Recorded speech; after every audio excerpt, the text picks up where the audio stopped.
This is Bonjour Chai, the It's Not Easy Being Art Green edition. I'm Avi Feingold, and I'm here with Phoebe Maltz-Bovey and special guest host Laura Atkins. We are your Frozen Chosen. On today's show, we talk about the state of Jewish media in the aftermath of the October 7th tragedy, and another Jewish leader is under scrutiny as allegations of abuse comes to light. All this and more. Stay tuned. Don't take half measures when it comes to home security. Alarms and cameras work, but they'll only tell you that your worst nightmare just came true. Safety Screen by Metalex for windows and doors will keep your family safe and sound with real stopping power. They can't be cut, pried, or bashed in, so you can enjoy carefree ventilation in the spring and fall with peace of mind. And protect your fixed windows and doors with rock glass, an absolutely unbreakable clear covering. Call 416-638-2539 or visit metalexsecurity.com to book your free consultation. That's METALEX security.com. Remember, prevention is always better than the cure.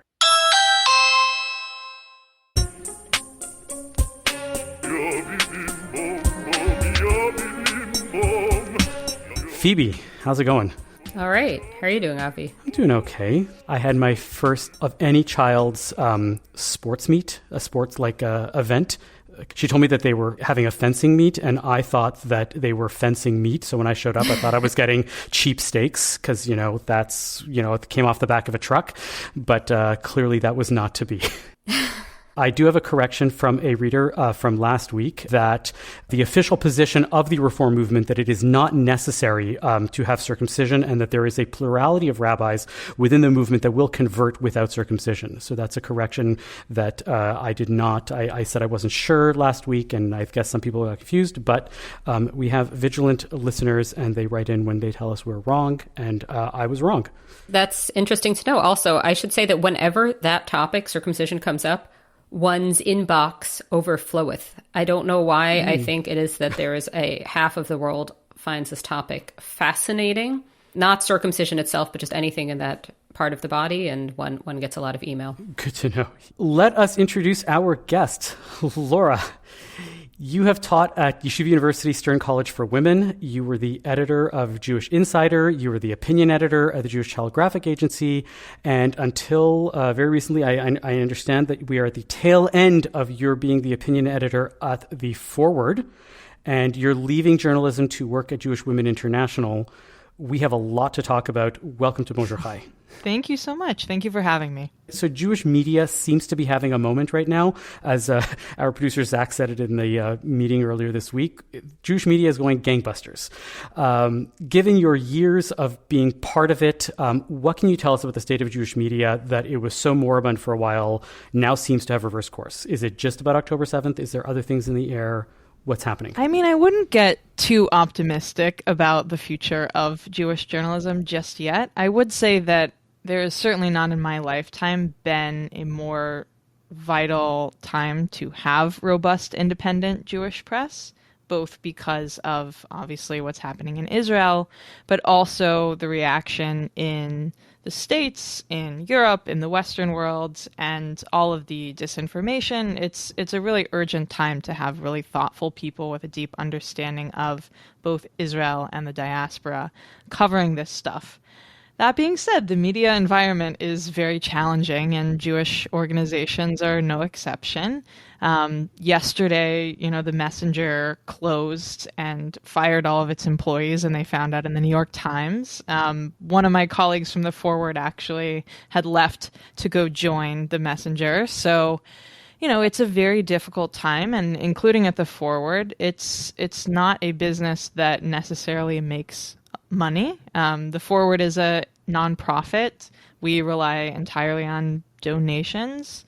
There's no real profit model right now in the post-ad supported world. So it's still a very challenging time to run these things, and that results in a lot of newspapers that aren't as independent and are run through the federation system or things like that. So I think it is certainly, the world's attention is on Israel, for better or for worse. And Jewish journalists, especially those working at Jewish outlets, tend to have a lot of specialized knowledge that can be really helpful in informing people about what's happening, but also, part of the job, I think, of Jewish journalism is that sense of community that you're able to give readers. So something I've been wondering about, actually, since we were together at the Forward a bunch of years ago, is sort of who the readership is. Who are the audiences for Jewish journalism? Because some of it is people who have Googled some sort of anti-Semitic search terms and they land on a Jewish publication, like who's secretly Jewish or whatever. And then you get the Forwards. Like,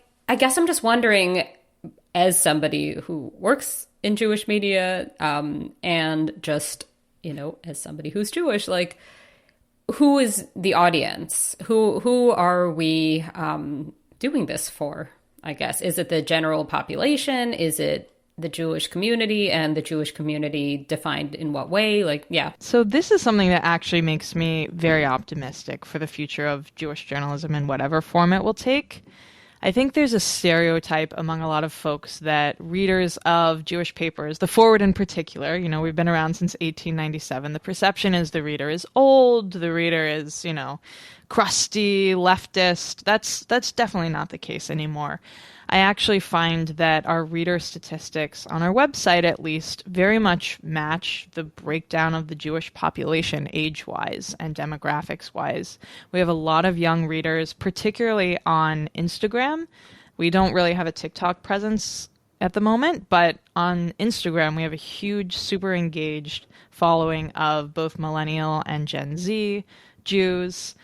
The audience is really, I like to think that we are speaking to a Jewish audience primarily, but also to people who want to understand, for us, the American Jewish community. So, for example, one of our big news stories before October 7th was all of the happenings with George Santos, the disgraced congressman who, among other things, lied about having Jewish ancestry.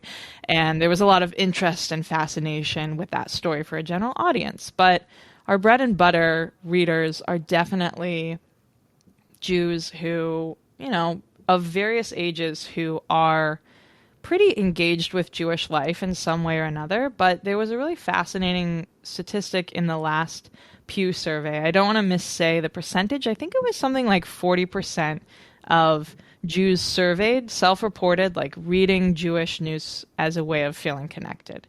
So I think there's... Aww. Yeah, nice. So it's nice. And, there's kind of, I spent a long time in the Orthodox world, and I think sometimes there's kind of this looking down the nose at the 90% of Jews who are not Orthodox in the ways they choose to practice their Judaism, through music and food and culture. But I think it's really cool that we have such an engaged Jewish community, even at a time where it's in some ways never been easier to just assimilate. So I was just going to ask, so you paint a very rosy picture of at least maybe not the fate of Jewish journalism insofar as it is part of the fate of journalism, which is often looks pretty grim.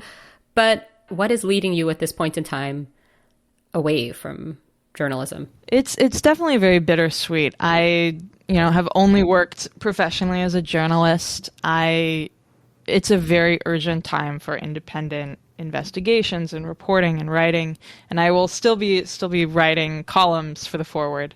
But when I was reporting in Israel on the ground, I spent most of October on the ground in Israel, and we hadn't seen sexual violence used in this conflict really before as a weapon of war. But when I covered the war, or Russia's invasion of Ukraine, the previous year from the States, a lot of the women I interviewed spoke about the ways in which the Russian army used sexual violence as a tool of demoralizing the population. And when I was in Israel, even in the early days where it really wasn't clear the extent to which actual sexual violence had occurred, the extent to which Hamas broadcast their acts, including things that gave the impression of such violence being committed, was having a profound effect on the psyche of the Israeli population. And watching that, and then coming back to the States and seeing just the massive attempt to either minimize or dismiss or cast doubt on the idea that this violence had occurred, made me A, start to look into some of the reasons why that was happening, and B, want to work much more hands-on on that issue. So Jewish Women International, where I'm going, their biggest issues before October 7th were more domestic violence issues, like gun laws and closing loopholes for abusers and things like that. But since October 7th, a lot of their work has been basically getting the international women's communities to acknowledge that this happened. And it's sad that the bar is kind of on the floor in that way, but that's the work ahead. I have a theory about this, and before we get into the more of the work ahead, maybe you can either confirm or disabuse me of this idea, but I think that the reason why many people downplay the sexual violence that happens as a weapon of war is they may not be aware of how premeditated it actually is, right? There's this sense, and again, it's a personal theory of mine, that people sort of assume like these people are going in to commit all this violence and they happen to see women and they just get overcome and then they rape them, and that's that, without thinking that this is actually going to be premeditated. Yeah, no, I think thankfully the West, those of us in the West who don't have ties to the Middle East or other regions where conflict is more frequent, don't really have any experience of war, especially those of us who are, in our 20s and 30s.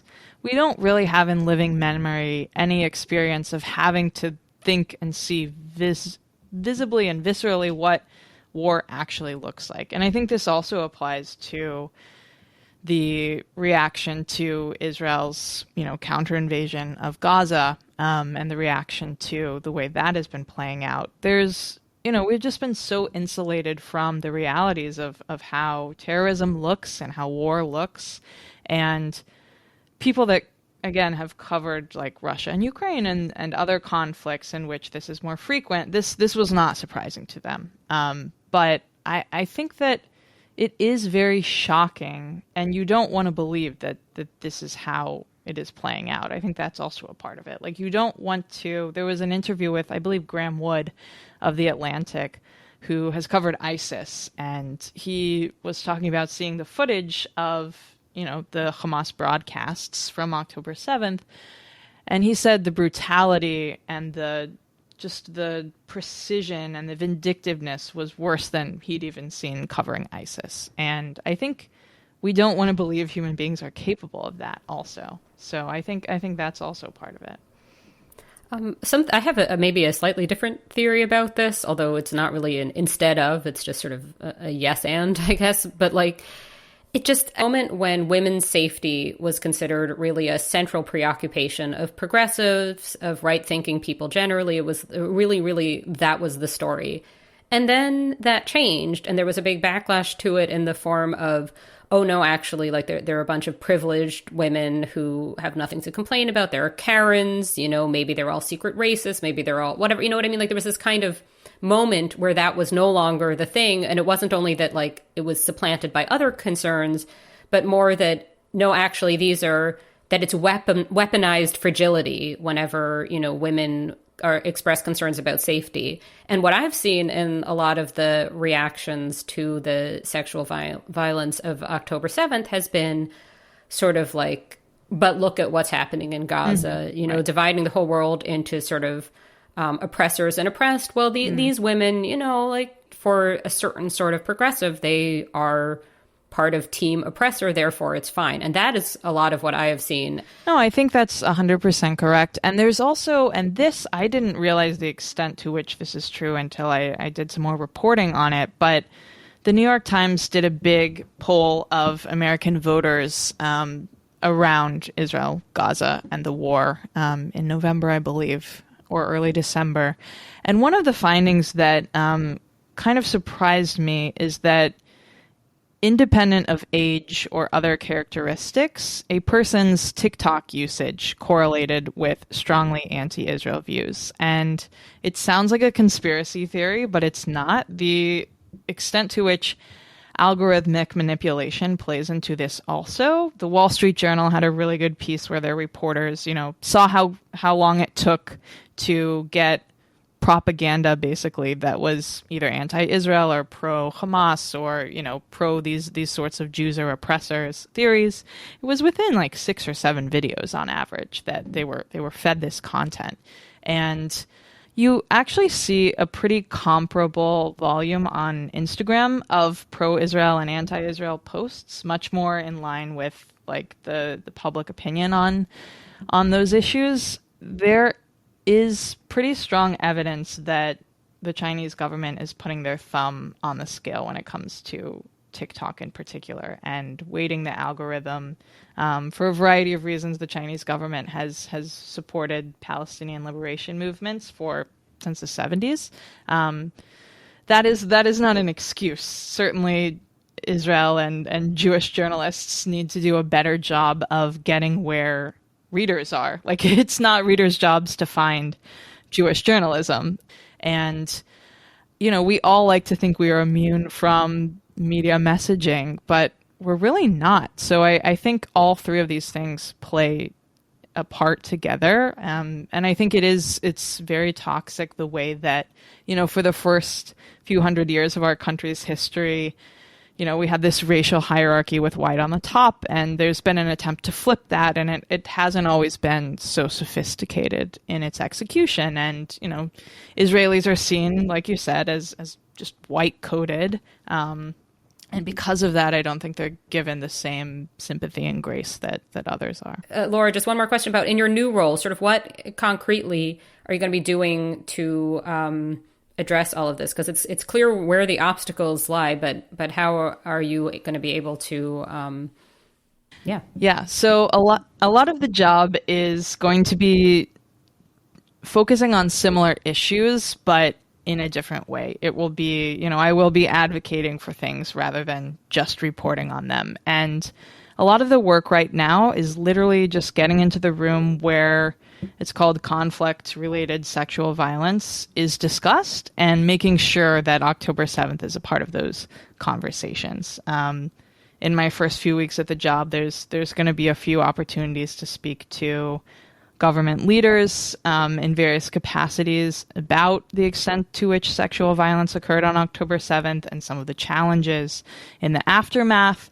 It's also going to be public messaging. Jewish Women International is a nonprofit organization. It actually originally was like the women's auxiliary of B'nai B'rith over 100 years ago, and has since evolved into a independent nonprofit that works on gender-based violence, economic justice, and then women's leadership.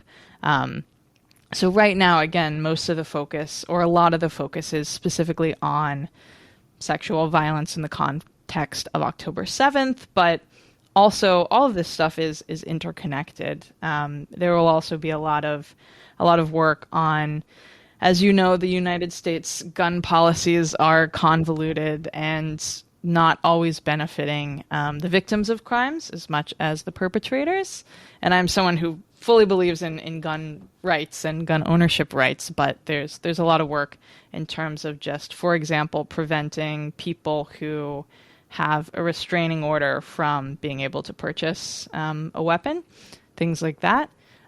So there's going to be a lot of just, in a similar vein, like spreading these issues and the facts of what happened in ways that people can understand them and in places where they already are. So, of course, social media, but also in, the halls of power, as we kind of highfalutinly call them, where people are making decisions about how to spend money and prioritize these issues.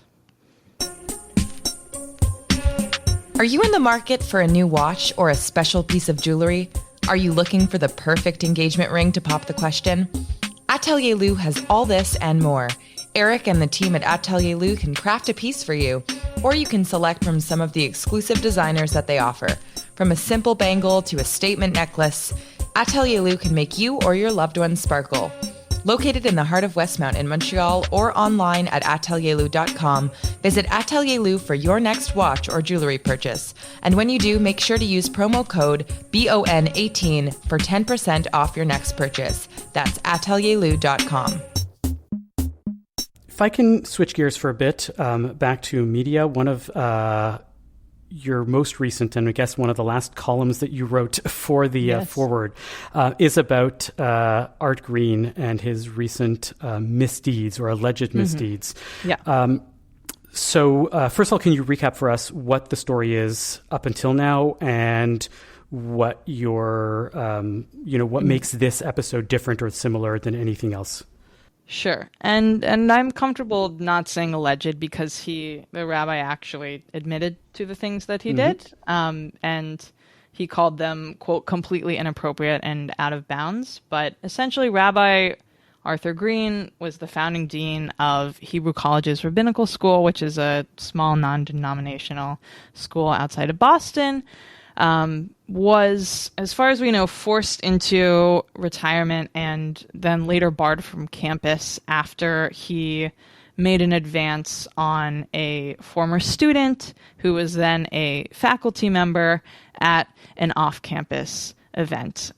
There was an allegation of separate incidents of misconduct, which the rabbi has denied, but the thing that we know that he admitted happened was he says he was high or drunk or one of those things. He tried to kiss a male colleague in a non-campus setting. And he's, admitted this behavior was inappropriate. His letter that he sent to his own mailing list after the university made a public statement about it, he essentially bristled at, I think he called it, this generation's desire for a public reckoning. He basically admitted that what he did was wrong, but didn't feel like he was being treated fairly in the aftermath. Yeah, so I read the long story about this, and I was torn, and I was not sure what to make of this, because it definitely seems like he used bad judgment. But I kept thinking, okay, so this was his student, right? No, this was his employee. What's this? Is him employee? Yeah, it was a former student. Former student. Former student who became a faculty member. I believe he was in his mid-30s when the incident happened. But it was someone that, worked for the organization that he founded.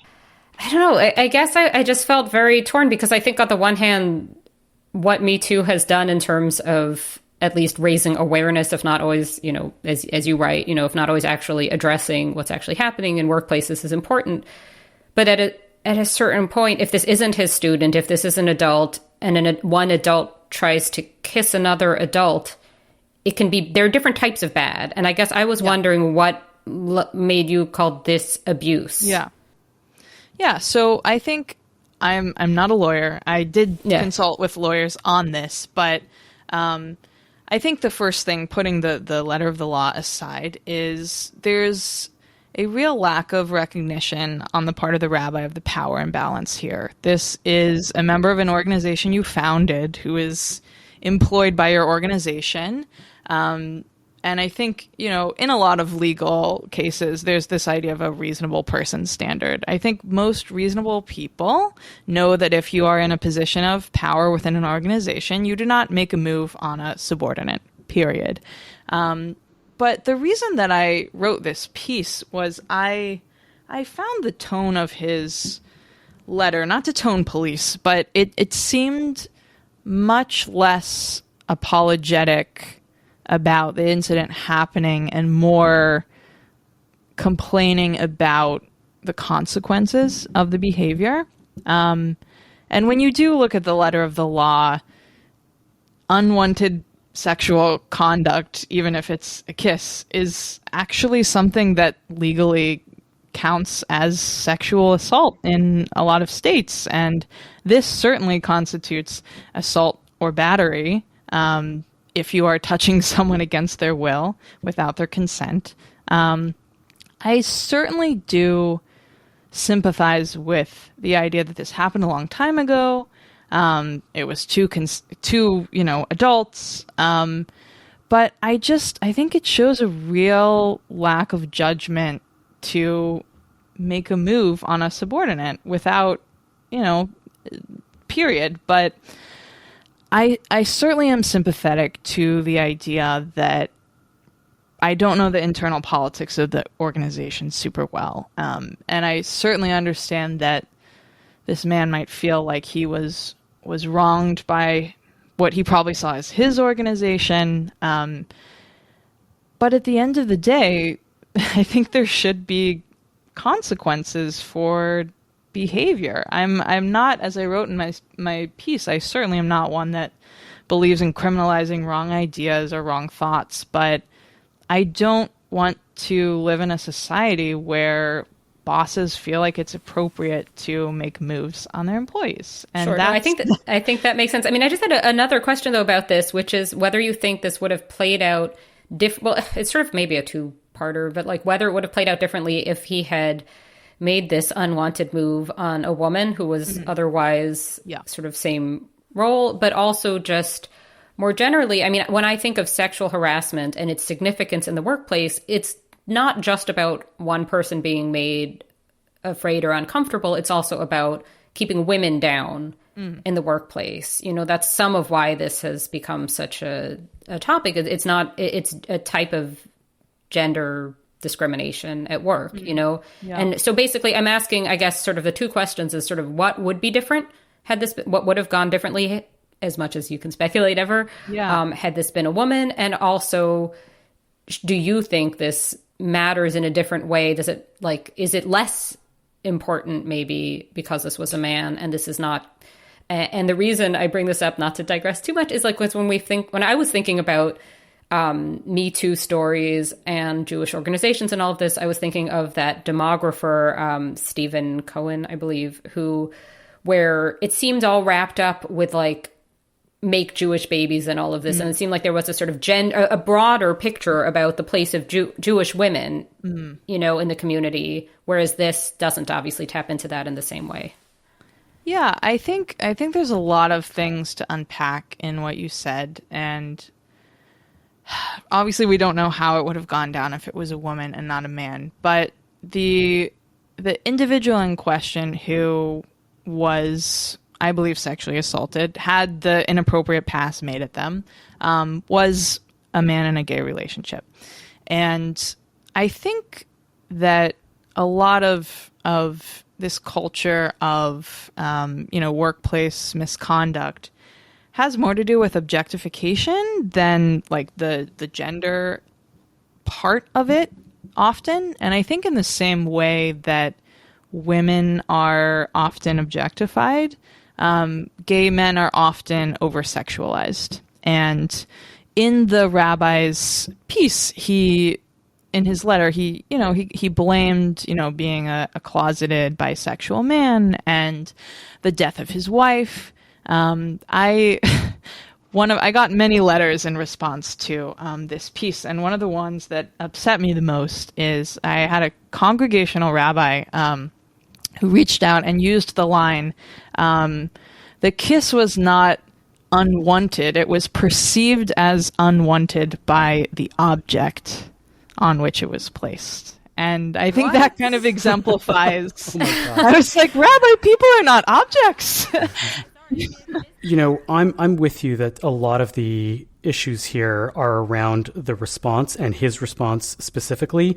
And I have two lines of thinking going on in my mind. One is that this is an individual that is a spiritual leader, and as a result, in addition to being the dean of a school, right, has a higher moral compass that he is supposed to be projecting, and therefore even a smaller indiscretion is held under greater scrutiny, and that's an issue there. He's also known very much for being one of the leaders of the neo-Hasidic movement, and the Hasidic world, I can imagine, leads one with the culture of rebbes, right, where you go and see that this person is a higher individual who is on a higher spiritual plane. You can see people, and I don't know who wrote that letter to you, but I'm like, yeah, I can see somebody who is Hasidic would go and say, well, the rabbi is the entity here, and everything else is an object for the Rebbe to go and do something. And I'm not justifying it. I'm actually doing the opposite. But it's like, I think so much of this is wrapped up in this world of like, well, this is a Hasidic individual or somebody who really embodies the Hasidic tradition in a liberal space, and that therefore it gets really, really messy here. Yeah, no, I mean, one of my earlier stories at the forward was about Rabbi Shlomo Carlebach and his abuses of women and girls. And I think you're spot on that there's this combination of like guru culture with people forgetting, or, you know, we're all damaged in different ways, but like damaged people forgetting the power and sway that they hold is definitely a big part of this. I'm with you that he's downplaying the whole thing, and that's where I really have no problem throwing him under the bus and saying, no, you don't get it, right? The problem isn't that you did this action. The problem is your response to it, and the response overall that you have a responsibility to a public about a repentance that you get to say, right, oh, I get to do this privately. I don't want to have anybody talk about this. Kids these days want to do everything publicly. I mean, number one, I do think the initial action was also bad. I think his doubling down. I'm not saying, but he has accepted the fact that actually happened. Right. He's not denying it. That's a big step forward. Right. You are 100% right that it was an abuse, but if he is admitting to it, that's one thing. But then going and saying, well, I don't need to do anything public about it, that's where I'm like, even everything was right up until this point, right? This is where you're gone. There was a line in the letter where the rabbi also bristled at the fact that the person he made a move on didn't want to talk it out privately and deal with it privately. Like, they reported it to the school. They wanted it to be an institutional process. And I think that just points to, again, a lack of seeing the power dynamic at play here. That could have played out in other ways. I guess this is where I'm the libertine, is that like, if everybody, all of us were once students, all of us were once children, you know, at a certain point, adults are adults, you know, but I think that it's different if somebody's still involved in an organization. And I guess I think it's important still to be thoughtful about, like, to not put a power imbalance lens on absolutely everything. Cause like, there were a bunch of cases with Me Too where it was like, this is a famous writer and people really like respect that writer and somebody really enjoyed their work. It's like, well, that's not really like a position of authority, you know, but it's different if, I think in organizations it's... that's, by the way, where I'm willing to really have compassion for him is, you know, and I've had colleagues tell me, you don't know what it's like to be a widow or a widower. You don't realize how crushingly lonely it is. You don't realize how often you make really poor decisions because of that, you know, mental load that you have on yourself. And don't be quick to judge an individual in those situations. And I'm like, you're right. You were given a really bad set of circumstances, but yet if you're a dean of a school for decades, you should have enough presence of mind to think to yourself, I know what a wrong idea is, and I'm not going to go and do that. I'm thinking that that's sort of like easier said than done in a lot of actual situations. Like if you're in a small community, maybe whether it's that you have a minority sexual orientation or you're part of a minority religious group or whatever it is, I don't think there's always this infinite pool of people to choose from. And I guess what I'm saying is I think like when you're talking about things that are in the realm of consenting adults, you want to be like careful about creating new, I mean, I think this case seems like pretty straightforward, that it's an organization. He was still working for it. It's not just about his like charisma that he may have. No, I think there's two separate things here, right? There's the Avi, I'm with you of the like ethics and high-minded morality of it, and I agree with you. Like I think when we talk about these incidents and we're trying to unpack them intellectually, sometimes we need to take a step back. Like, I'm in my 20s. I'm a manager. I have, you know, a few people that are my direct reports. I also have people who are non-managers at my company. The idea of ever making a pass at anyone who is in that category is just so clearly not okay that is really where I start this whole operating principles from. It's like that is so clearly legally questionable. It's so clearly violating policies of my organization. It's so clearly not the type of person or manager that I want to be, that like, maybe let's hold this rabbi to the same standards that we would hold ourselves for a second.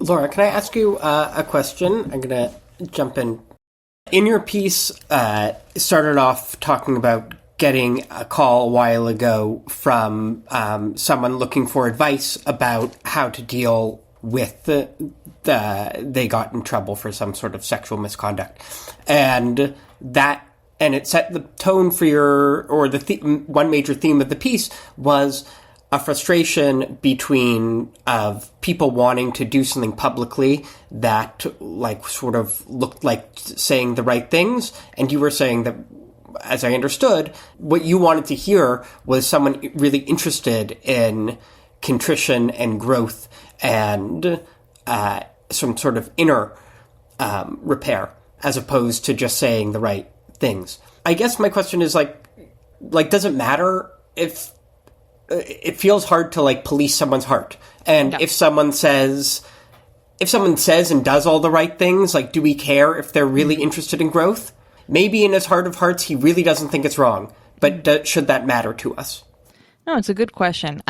I think I'm less concerned with the heart of hearts of it all and more frustrated by people who are very good at seeming sorry when they got caught.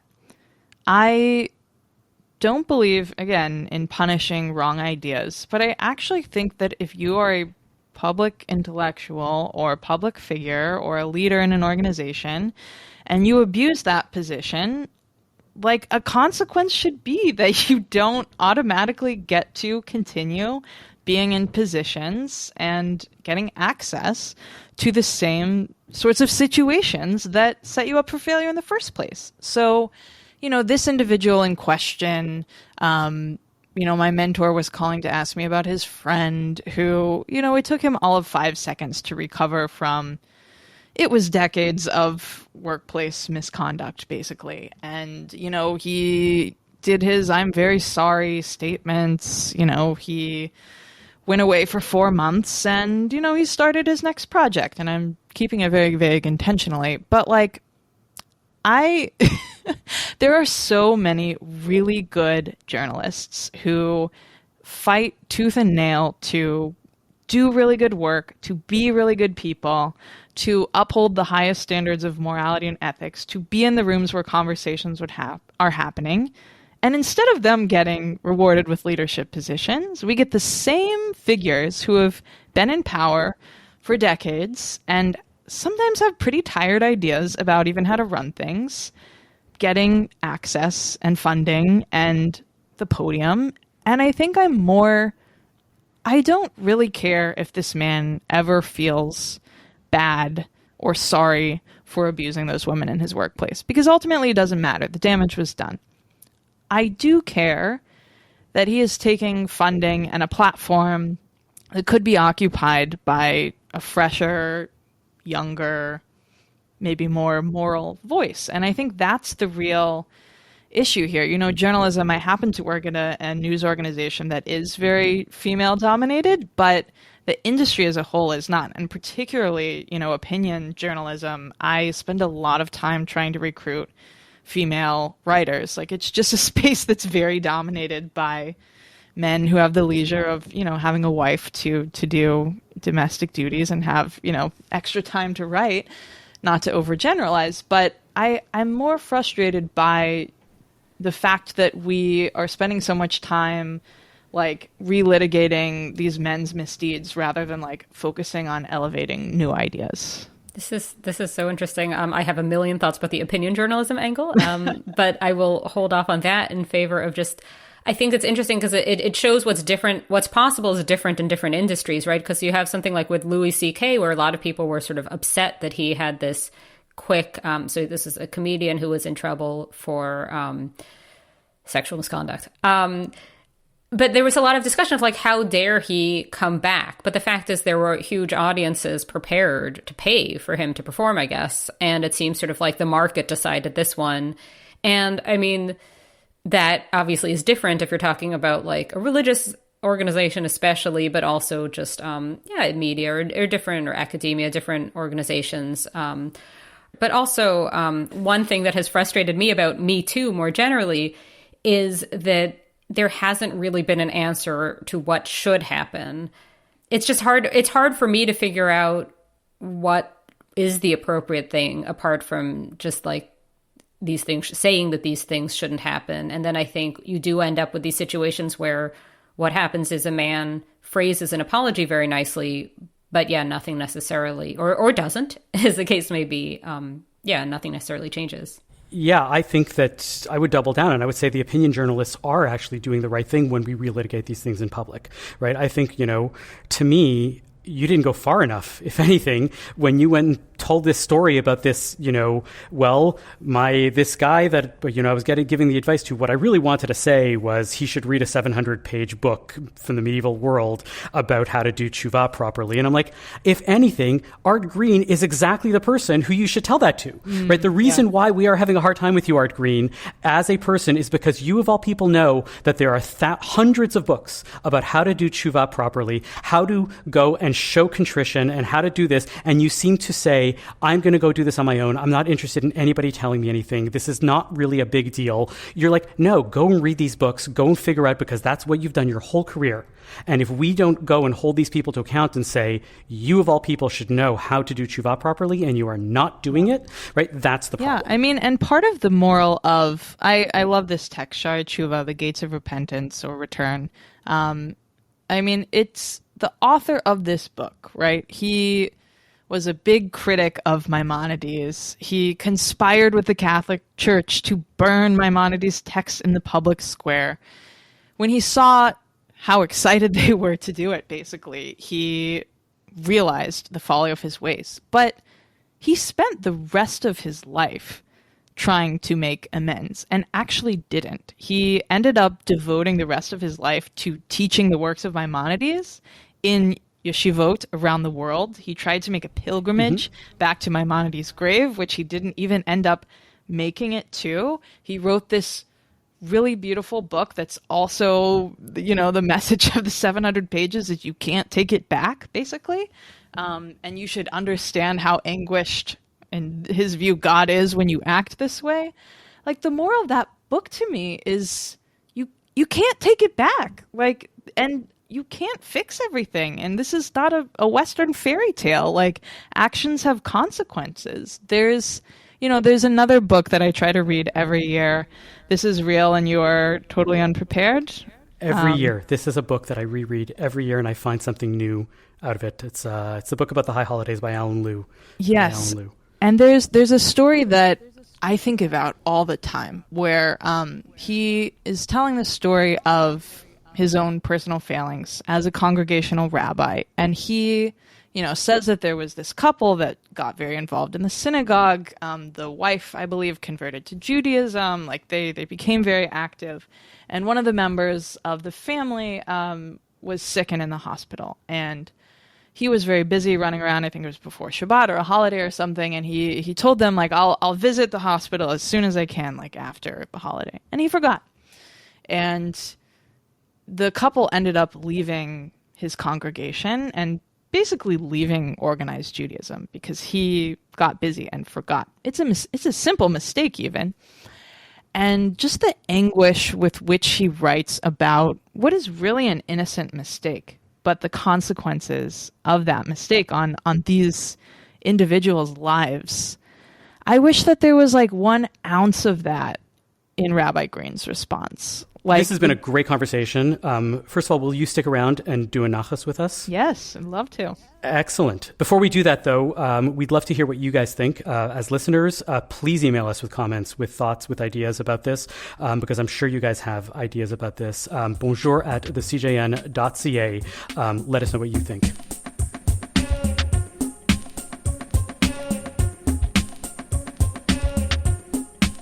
Laura, what's your nachas this week? So I have been very involved in a book club, an Israel book club, for over a year. And since October 7th, the sense of community that has provided has been just really incredible. And the book that I selected before October 7th was Dara Horn's People Love Dead Jews. And after October 7th, reading that book with this group of, Jews in their 20-somethings living in New York City, it was just really powerful to process both that text and what was happening in liberal spaces in New York and all of that in real time. So my nachas is being very grateful for the Israel Policy Forum book club and the people in it. Avi, what's your nachas this week? I was going to turn this into a nachas and then realized that I was more had a kvetch about it, or I was a little more broigus, as you can say. We've been pondering this for a while, and I think I want to give us, Phoebe, a little more leeway, that either sometimes we have a nachas or sometimes we're a little pissed off about something. In Yiddish, you might say you're broigus about something, or you might say you have a kvetch colloquially. We'll figure out what that is. This week, I have a broigus. I'm a little kvetchy about stuff. I don't know if you saw that people are up in arms that Samviator is selling no-hole bagels anymore. It would never have occurred to me to pronounce Samviator. That would never have occurred to me. That's the Anglo way to do it. I had no idea. Okay. So what are they doing? They're selling bagels without holes in them.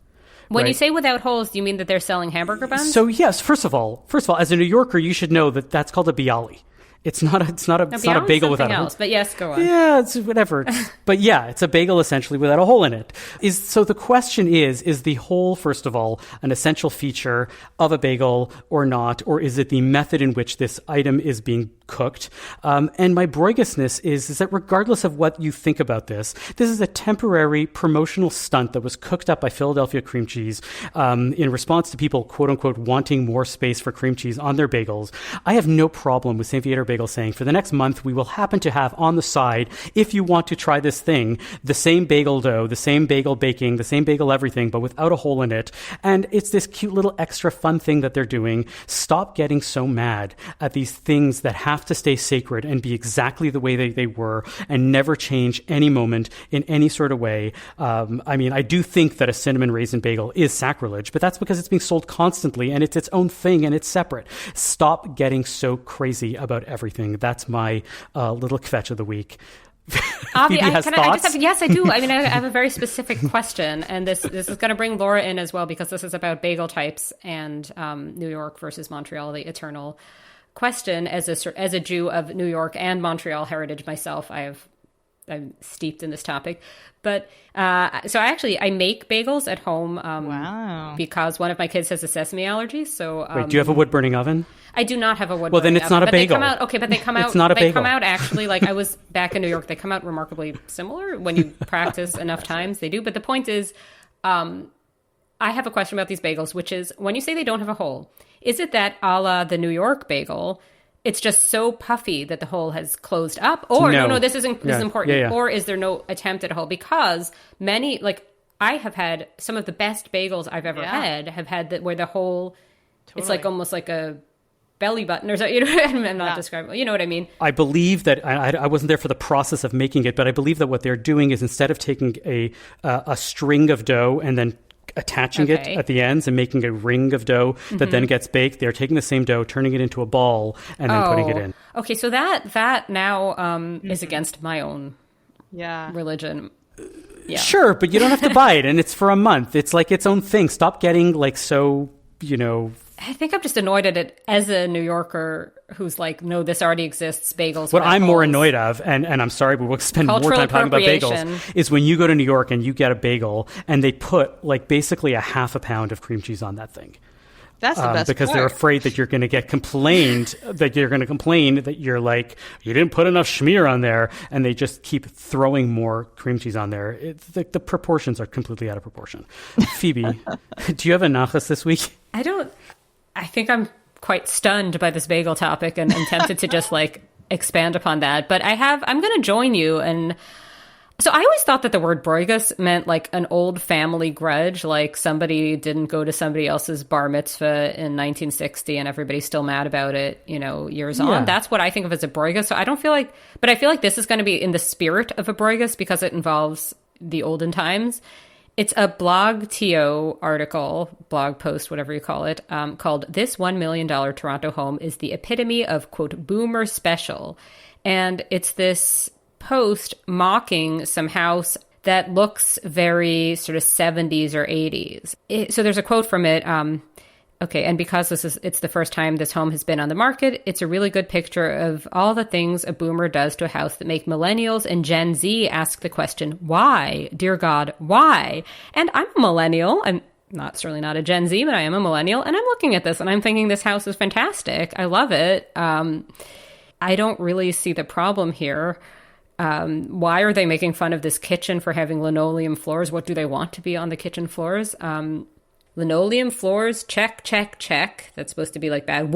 It's like wood paneling, check. Okay, popcorn ceilings, I agree. I don't like popcorn ceilings. But carpeted over hardwood flooring, okay, whatever.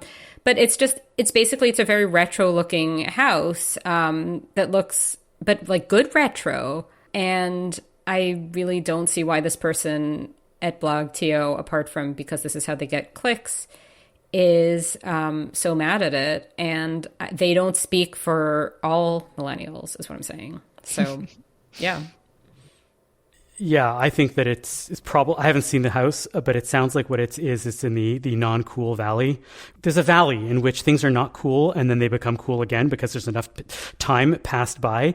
And this is there. It's not yet mid-century modern, but in 10 years, it's going to be, oh yes, of course, the wood-paneled basement of our youth and whatever else you're going to go and say, okay, that's their thing. For what it's worth, I think my grandparents had both of the couches in this house. So, and it has a wood-burning stove. You could make bagels, though. They have a wood-burning stove, it seems. Precisely. No, you're right. Good point. Good yes. Bringing it back together. Laura, thank you so much for coming on. This has been wonderful. You're welcome back anytime. Thank you so much. And I really am impressed with all that you do and all that you are off to go do. Thank you so much. It was a pleasure. Thank you for listening to Bonjour Chai for the week ending February 3rd, Shabbat Parashat Yitro.